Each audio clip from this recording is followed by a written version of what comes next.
চিনেন আমাকে? হ্যাঁ, আপনি চশমা খুলেন, চোখ না দেখলে আপনি চিনব না। চোখ না দেখলে কেন? চশমা পরা বোঝা যায় না আমি কে? না। কেন চশমা খুলেন। না খুলে চিন্তা করে দেখতে হবে আমি কে? কে আমি? আপনি তো হানি সিঙ্গার, হানি সিঙ্গার, হানি সিঙ্গার। হানি সিং? তাহলে আপনি এরকম করেন কেন? আমি হানি আপনার দেখে আমার না চলতে আছে। আমার দেখে না, আমার দেখে বলে নাচ। গাড়ির নিচে পড়বেন, গাড়ির নিচে। আমার কিছু চান্স দাও না। আমি ডান্স দিব?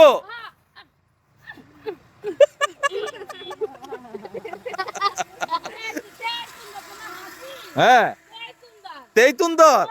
আল্লাহ আল্লাহ আল্লাহ, আমার হাসি তেইতুন্দর আর তোমার কথা অনেক তুন্দল। চশমাটা খোলো না, কেন? চোখ না দেখলে তো চেনাই যাচ্ছে না। চেনা যাচ্ছে না না। কেন? এইভাবে চিনো না? হানি সিং কি চশমা খুলে? হানি সিং চশমা খুললেও গান গায়, আবার বক্সিং এর সময় তখন আরে বাপ রে বাপ রে বাপ রে বাপ।